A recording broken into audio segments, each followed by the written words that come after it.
Manipur is observing the 48th statehood day. On this very day of 1972, Manipur attained a full-fledged statehood. To mark the occasion, the state government has organized a function at the First MR Parade Ground in Imphal. Chief Minister N. Biren will attend the event as main guest.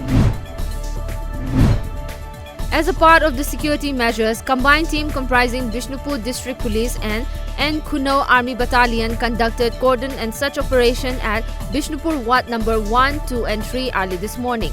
Reportedly, 400 persons were verified by the team. 4 persons on bail and 1 woman was picked up and handed over to Bishnupur Police Station for further verification. Rubber cultivation, a lucrative business in Tripura, is troubling the state government for twin reasons: drugs and encroachment. Narendra Chandra De Burma, Tripura's revenue minister, said that around 21,000 acres of government land in Tripura has been encroached and are being used for rubber cultivation. The tiny state produces about 70,000 tons of rubber annually. On the eve of 48th Statehood Day, Meghalaya crushed Manipur by an innings and 116 runs in a Ranji Trophy match. The plate group match between the two teams from the northeast had almost scripted a history of lowest score in a Ranji Trophy match.